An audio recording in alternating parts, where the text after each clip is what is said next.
صلی اللہ علیہ وسلم کے وصال ظاہری کے ایام قریب آئے تو حضور نے سرخ پٹی باندھی، تیز بخار ہے نبی کریم کو، دو صحابہ سہارا دے کے مسجد میں لائے، نبی پاک علیہ السلام کو بظاہر سہارا دے کے لایا گیا۔ کریم رسول نے لوگوں کو جمع کیا، حضور آج کیا ہونے والا ہے، آج کیا کہا جائے گا، آج کس لیے میٹنگ بلائی ہے؟ نبی کریم کے کل صحابہ جب مسجد میں جمع ہوئے تو کھچا کھچ مسجد بھری ہے۔ وصال ظاہری سے چند یوم پہلے کی بات، نبی پاک نے فرمایا آج تمہیں کوئی جہاد کی ترغیب نہیں دینی، آج کوئی نیا پیغام نہیں دینا، آج تمہیں بتانا ہے کہ رب نے اپنے بندے کو اختیار دیا ہے، چاہے تو دنیا میں رہے، چاہے تو اس کی بارگاہ میں حاضر ہو جائے۔ اس عبد نے بارگاہ ربوبیت کی طرف لوٹنے کا ارادہ کر لیا ہے۔ حضرت صدیق اکبر رونے لگے تو صحابہ نے کہا تمہیں کیا ہوا؟ کہنے لگے سمجھ نہیں رہے، کسی کی بات نہیں کر رہے، نبی پاک تو اپنی بات فرما رہے ہیں، اس نے جانے کا ارادہ کر لیا۔ سنیے میرے بھائی، محبوب پاک نے فرمایا بھائی کسی شخص کو میری طرف سے کوئی تکلیف پہنچی ہو تو بدلہ لے سکتا ہے، بدلہ لے سکتا ہے، کسی کو تکلیف پہنچی ہو۔ صحابہ پھوٹ کے رونے لگے، محبوبہ کرم ہی کرم ہوا ہے، رحمت ہی رحمت آئی، آپ کے بارے میں گمان کرنے والا بھی دائرہ ایمان سے نکل جائے گا۔ حضور آپ کیا فرما رہے ہیں؟ فرمایا نہیں بھئی اٹھو۔ پیچھے سے جناب عکاشہ بن محصن اٹھے، ہاتھ کانپتے ہیں، آگے بڑھے، کہنے لگے یا رسول اللہ، ایک جنگ کے موقع پر آپ نے درہ مارا تھا، ننگی پیٹھ پر صفیں سیدھی کراتے، بات دل میں رہ گئی ہے، میں نے بدلہ لینا ہے۔ نبی کریم نے فرمایا بلال دوڑ کے جاؤ، فاطمہ کے گھر درہ پڑا ہے، درہ لاؤ۔ سیدنا بلال حبشی کہتے میں گیا، دستک دی، سیدہ طیبہ طاہرہ حضرت فاطمہ فرمانے لگی بلال کیسے آئے ہو؟ اماں جی وہ درہ چاہیے تھا۔ سیدہ کو تشویش ہوئی، کہنے لگے بلال نہ تو جنگ پہ جانا ہے، نہ جہاد ہے، نہ کوئی ایسا موقع ہے، حضور کی تو طبیعت مبارک بظاہر بڑی علیل ہے، درہ کیا کریں گے؟ حضرت بلال عرض کرنے لگے اماں جی ایک صحابی بدلہ لینے لگے ہیں، صاحب طبقات نے جملے لکھے ہیں، کہتے ہیں بی بی صاحبہ نے درہ بھی دیا اور امام حسن حسین کو بھی باہر نکالا۔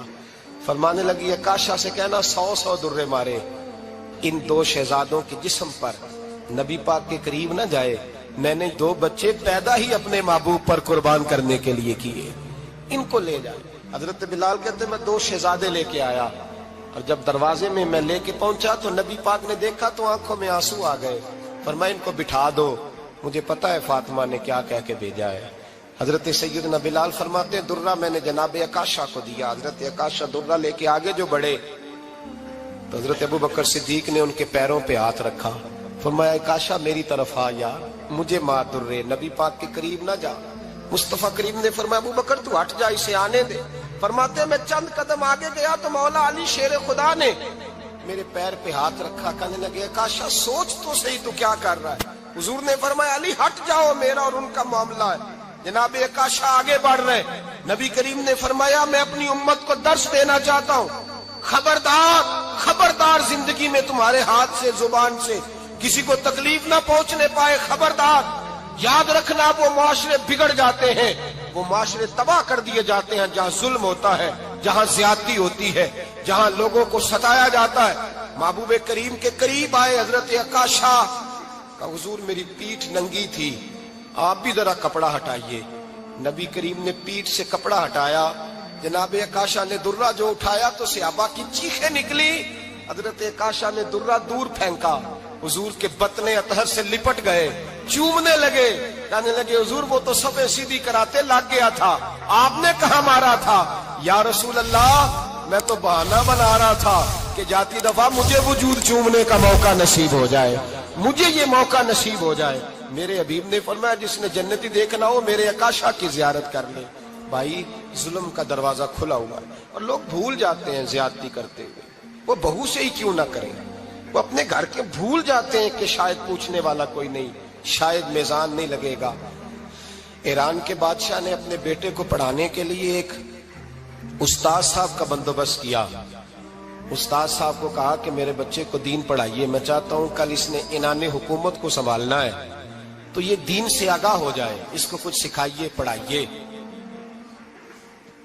بہت نیک بزرگ بڑے درویش عالم پڑھانے لگے، اسباق مکمل ہو گئے، دین کے اسباق قرآن مجید پڑھایا، احادیث طیبہ کا درس دیا، اصول فقہ سے روشناس کرایا۔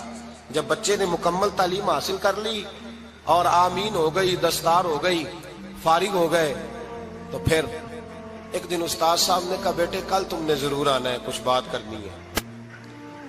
شہزادہ گیا ملنے استاد صاحب سے، استاد صاحب نے کنڈی لگا لی، ہاتھ میں درہ پکڑ لیا، مار مار کے پورے وجود کو زخمی کر دیا، کوئی غلطی نہیں، کوئی بات نہیں، مارا۔ اب بچہ آیا آ کے بادشاہ سلامت سے کہا کہ ابا جی سمجھ نہیں آئی، بڑا مارا ہے استاد۔ تو سیانے تھے نا بادشاہ، یہاں تو قاری صاحب روز کٹہرے میں کھڑے ہوتے ہیں، مولوی صاحب آپ نے میرے بچے کو کیوں مارا ہے؟ آپ 8,000 کے مولوی ہیں، میرا کئی کروڑ کا بچہ ہے، سویرے بدل لیں گے، خبردار آپ نے بچے کو ہاتھ لگایا، اپنی حیثیت میں رہے معاذ اللہ۔ جو قومیں استادوں کو کٹہروں میں کھڑا کرتی ہیں وہ ترقی نہیں کر پاتی، جو استادوں کو کٹہروں میں روز کھڑا کرتے ہیں۔ کہا ابا جی بڑا مارا ہے، تو والد بڑے سمجھدار تھے، کہنے لگے بیٹا استاد باپ ہوتا ہے، وہ زیادتی نہیں کرتا، کوئی بات ہوگی میں تیرے استاد کو کٹہرے میں نہیں بلاؤں گا۔ اماں سے بات کی، اماں کہنے لگی بیٹا میں تیرے باپ سے کیسے بات کروں، ڈرا تھا۔ وقت گزر گیا، 22 سال بیت گئے، 22 سال گزر گئے، بادشاہ کا انتقال ہوا، شہزادہ تخت پہ بیٹھا، پہلا حکم یہ دیا کہ میرے استاد کو بلاؤ، پہلا حکم۔ استاد جی بوڑھے ہو گئے تھے، چھڑی کے اوپر ٹیک لگا کے آئے اور بھویں سفید ہو کے جھک گئی تھیں، یوں آنکھ کھول کے بڑی مشکل سے دیکھا، کہنے لگے شہزادے حکم ہو۔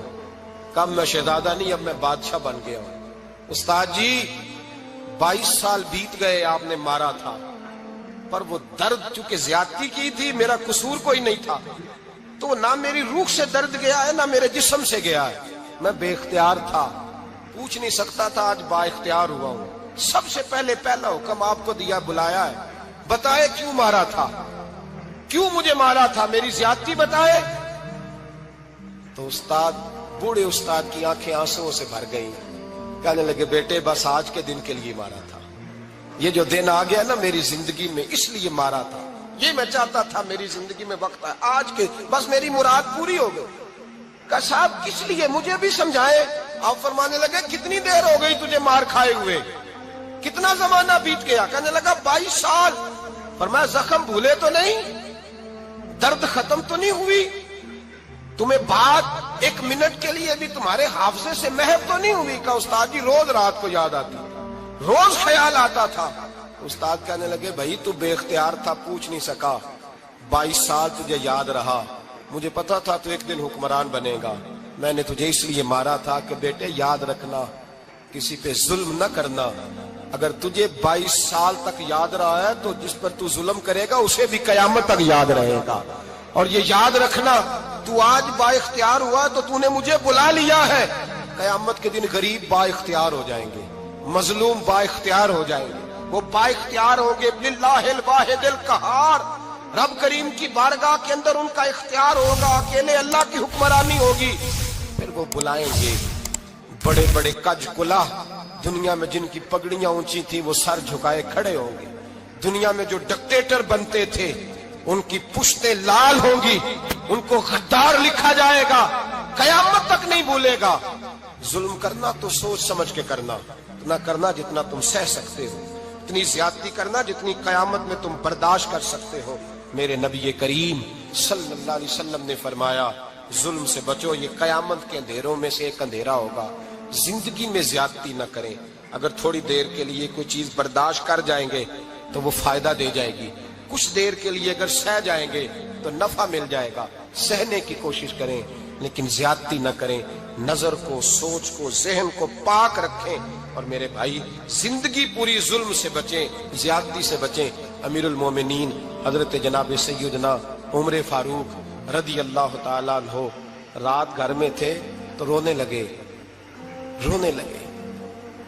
بڑی دیر تک روتے رہے، والدہ اٹھی تو صاحبزادے سے کہنے لگی پتہ کرو تمہارے باپ کو کیا مسئلہ ہے۔ شہزادے آئے، کہنے لگے امیر المومنین والد گرامی کیا ہوا؟ تو حضرت عمر فاروق کہنے لگے بیٹا اپنی اماں کو بلاؤ۔ والدہ آ گئی، کیا بات ہے، کچھ طبیعت خراب ہے تو حکیم کا بندوبست کیا جائے۔ تو حضرت عمر کہنے لگے کچھ بھی نہیں، آج مسجد سے نکلا ہوں تو نبی پاک کے صحابہ میری تعریفیں کر رہے تھے۔ یہ حضرت فاروق اعظم کے وصال کے قریب کے دن ہے، تعریفیں تو حضرت یہ رونے کی بات ہے کہ خوش ہونے کی؟ آپ فرمانے لگے نہیں، سوچتا ہوں باہر تو میں اچھا رہا ہوں، پتہ نہیں گھر میں ہی کوئی زیادتی نہ ہو گئی ہو، پتہ نہیں تمہارے ساتھ بھی میرے معاملات ٹھیک تھے کہ نہیں۔ صحابہ تو تعریف کرتے ہیں، رو رہا ہوں تمہاری وجہ سے نہ الجھ جاؤں، بیوی ہی نہ کہے میرا حق ہی ادا نہیں کیا۔ یہ لفظ کہتے کہتے پہاڑ ہے یہ شخص، کیسر و کسرا کامتے ہیں۔ حضرت عمر رو پڑے، بی بی سے کہنے لگے مجھے اللہ کی رضا کے لیے معاف نہیں کر دیتی؟ میرے اوپر بوجھ تھا امت کا، میں ساری رات مدینے کی گلیوں میں پھرتا تھا، دن سارا مسجد میں گزرتا تھا، میں تجھے وقت نہیں دے پایا، معاف نہیں کر دیتی؟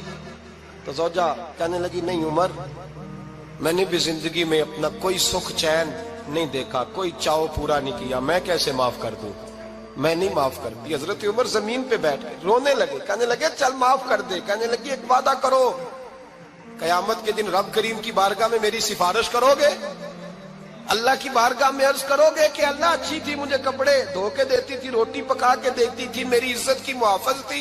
جناب عمر کہنے لگے تیرے ساتھ وعدہ ہے، رب اپنے فضل سے عمر کو جنت دے گا تو عمر تجھے جنت میں ساتھ لے کر کے جائے گا، تیرے ساتھ وعدہ ہے۔ میرے بھائی جن کے دلوں میں احساس تھا کہ ہم سے کوئی زیادتی نہ ہو جائے کسی جگہ، وہ تو یہاں تک معاملہ کرتے تھے، یہاں تک ان کا خیال رہتا تھا۔ عزیزو